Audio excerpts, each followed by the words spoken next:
Hello, Andrew J. Clarke, Sony digital imaging advocate and landscape photographer from Western Australia. I had the distinct pleasure of testing the Sony Alpha 7R6 for landscape photography a few weeks ago, and I'd love to share with you my initial impressions, some sample photos like this one, a couple of video tests, and tell you why I'm extremely excited, not only for this camera, which might just be my perfect landscape camera, but also what this suggests for future upcoming releases from Sony. Now, I'm not going to rattle off all the headline specs because I'm sure you've seen them elsewhere, but I'm going to point you to a few landscape specific things that stand out to me and some cool things I came across while testing. Obviously, we have the new 66.8 megapixel fully stacked sensor capable of 30 frames per second blackout free shooting and an improved 16 stops dynamic range when shooting in mechanical shutter. Now, it's probably reasonable to expect in the Sony R series cameras that we would see bumps to resolution and dynamic range incrementally camera to camera, but to get both of those plus now 30 frames per second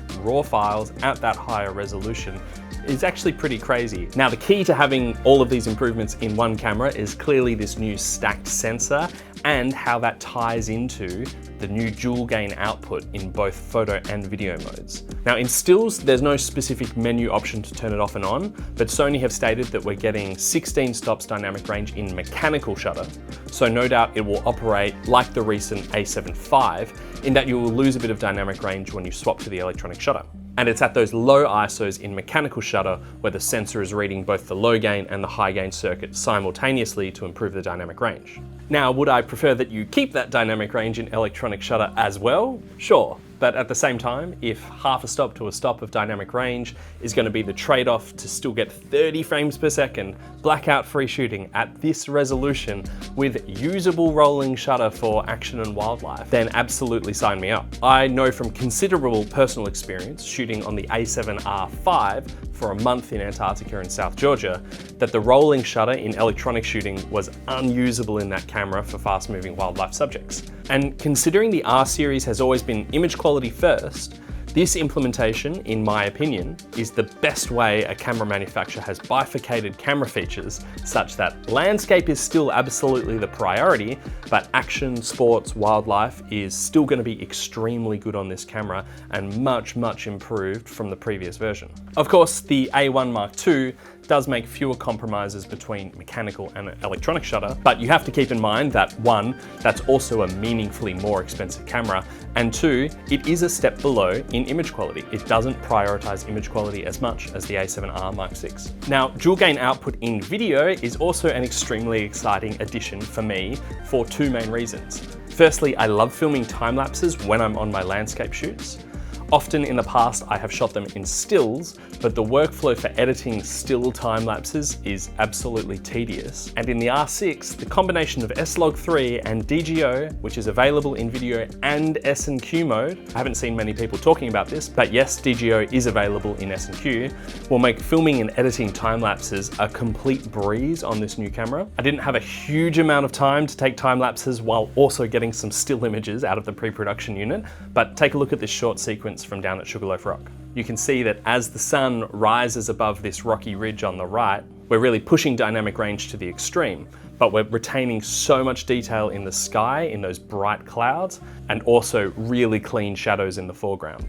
I didn't have the tools or the time to do scientific testing in terms of exactly how many stops improvement you're getting, but during our briefing, Sony said it was about a stop in the shadows, and based on my real world experience, I can absolutely believe that. Along with this new DGO tech, DRO, dynamic range optimization, has been expanded from 5 levels to 8 levels. If you're unfamiliar with DRO, it's a setting in Sony cameras, which has been around for a while, which enables you to squeeze a bit more dynamic range into your JPEG or height images straight out of camera. It basically operates by lifting the shadows to a much more significant degree than a simple contrast slider would do in your JPEG settings. This DRO feature has been a vexed subject the entire time I've shot on Sony.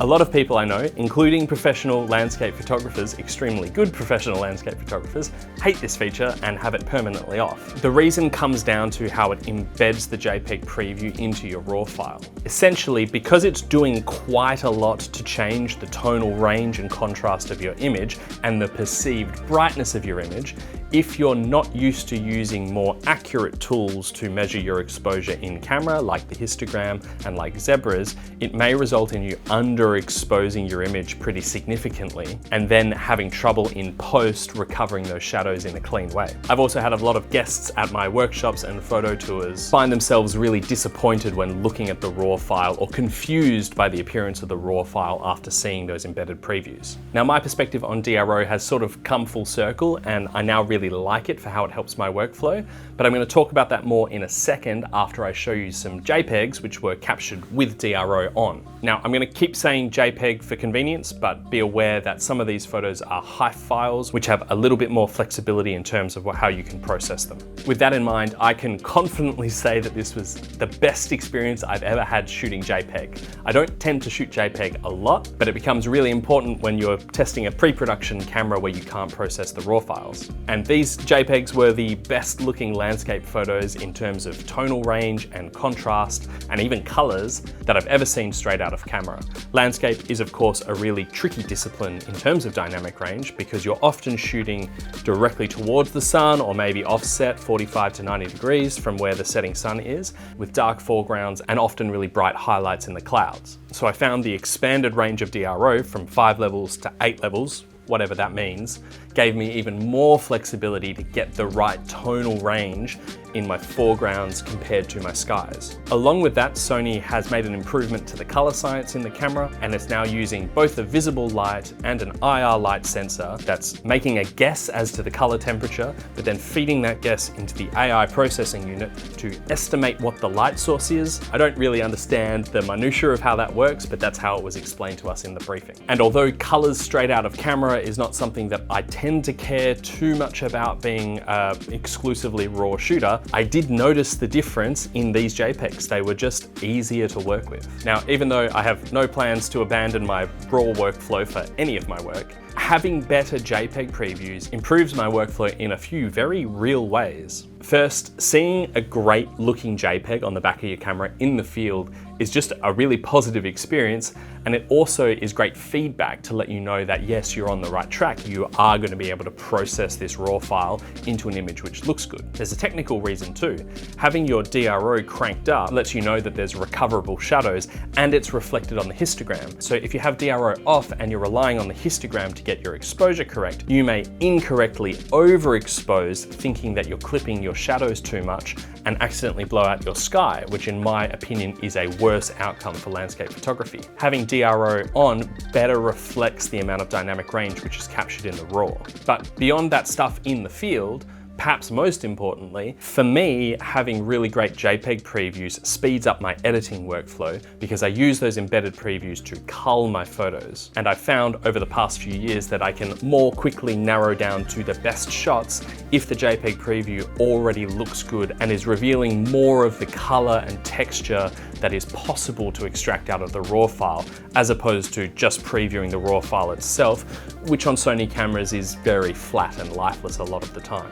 So that was a lot about dynamic range and dual gain output. I'm going to talk a little bit about the Astro features. Bright monitoring has had another great improvement. Not only can you now zoom into the bright monitoring preview in order to manually focus while still seeing the brighter exposure, you can now autofocus in bright monitoring down to -11 EV, which is kind of just insane. The autofocus only works in single shot, which makes sense. And as you half press the shutter to focus, the preview does change, which is telling me that it's opening the aperture and slowing down the refresh rate to squeeze out every little bit of light while autofocusing before returning back to the normal bright monitoring preview. I wasn't able to test out this autofocus in true dark skies. It was just too cloudy while I had the camera, but I was able to test it out a little bit in blue hour, and I found that it was very sensitive to focus area, which should be no surprise. It will hunt a bit if you've got the wide focus area on, but if you can be a bit more specific and get your focus area onto a bright star, it works great. Of course, we have the new illuminated buttons on the back. I don't think I need to explain to anyone why this is a great feature for astrophotography, but I'll just add that that button is also fully customizable. So if you don't think you're going to be using the illuminated buttons, if you already have great muscle memory for where all the buttons are, it's just another custom button that you can use however you like. This isn't really an astro-specific feature, but I really appreciate the new implementation of the memory recall modes. We now have 10 memory recall modes available in stills, video, and S&Q for 30 in total, and they can be named individually to keep your organization on point. All right, I'm gonna wrap up by talking about why I'm excited for what's coming next, particularly for video shooters. And just to be clear, although I do have an ongoing relationship with Sony as a Sony digital imaging advocate in Australia, I have zero inside information about what's coming next, and my speculation in this next section is entirely based on my experience with this camera and publicly discussed rumors. What I think is really exciting, particularly for video shooters, is that this is Sony's first go at implementing DGO in video. They've done it in a high-resolution landscape camera, and it's already so usable. During the briefing, when they discussed this mode for the first time, I kind of assumed that the DGO video mode was going to be a bit like pixel shift, in that it could be a really powerful tool when you're locked off in a controlled environment, but unlikely to have general appeal for video. Instead, I found the DGO video mode to be extremely usable for most, I'm talking like 95% of use cases, because the rolling shutter was really not that noticeable. I was so sure that the DGO mode was going to have really bad rolling shutter that I actually didn't even bother to test it until right before a courier was coming to pick up the pre-production sample and send it back to Sony. And I ran into my front yard and I just started filming a brick wall. It was an extremely unscientific test. I wasn't even planning on putting the results in the video. I just wanted to see the jelly effect on the back of the camera to confirm my guess. Instead, I spent 5 minutes whip panning the brick wall, being kind of unable to see the difference when I toggled off and on the DGO mode. Now, I know there is a difference and people have already done some more precise testing, and I think it's about 15 milliseconds of rolling shutter in the DGO mode, which is obviously not lightning quick, but absolutely usable and comparable to many of the cameras and video modes that I have filmed tons of client content over the last 10 years. So my point is that the mode is already very usable day one in a camera that's not really designed to take advantage of it. So on a theoretical, rumored, future, smaller sensor cinema body, I think we could see some like truly stunning video modes that incorporate DGO. I should mention as well that the new Sony a7R6 takes new batteries, the SA series batteries, and there's no cross compatibility between the Z series batteries and the new SA batteries. These batteries do have a higher capacity, and we were told in our briefing that the change has been necessitated by some of these higher end, really demanding video modes that required more power draw or something along those lines. So if you buy this camera, you will be using the new batteries, and I think we should expect that future high-end full-frame cameras at least will take this new battery standard. Sony has put out, I think it's 22 cameras which use the Z series batteries. That's pretty impressive longevity for battery technology in the current age, and particularly because the Z series batteries are almost 10 years old now. So hopefully what Sony's saying is true, and this change unlocks some more demanding, high quality internal video modes in upcoming launches. So that about wraps it up for this video. Hugely impressed with the camera. I didn't think I would be buying another high resolution camera body anytime soon, but the combination of class-leading resolution, dynamic range, with now extremely usable wildlife sports and action photography in one body, plus a video mode that you can only get in this body in the Sony ecosystem. Yeah, sadly, I think another hit to the bank account. But yeah, if you got any questions, put them in the comments below. If you happen to live in Perth, Western Australia, we got some free photo walks coming up. You can find them on Sony Scene, just navigate to events in Western Australia. And otherwise, I'll catch you in the next one. Cheers.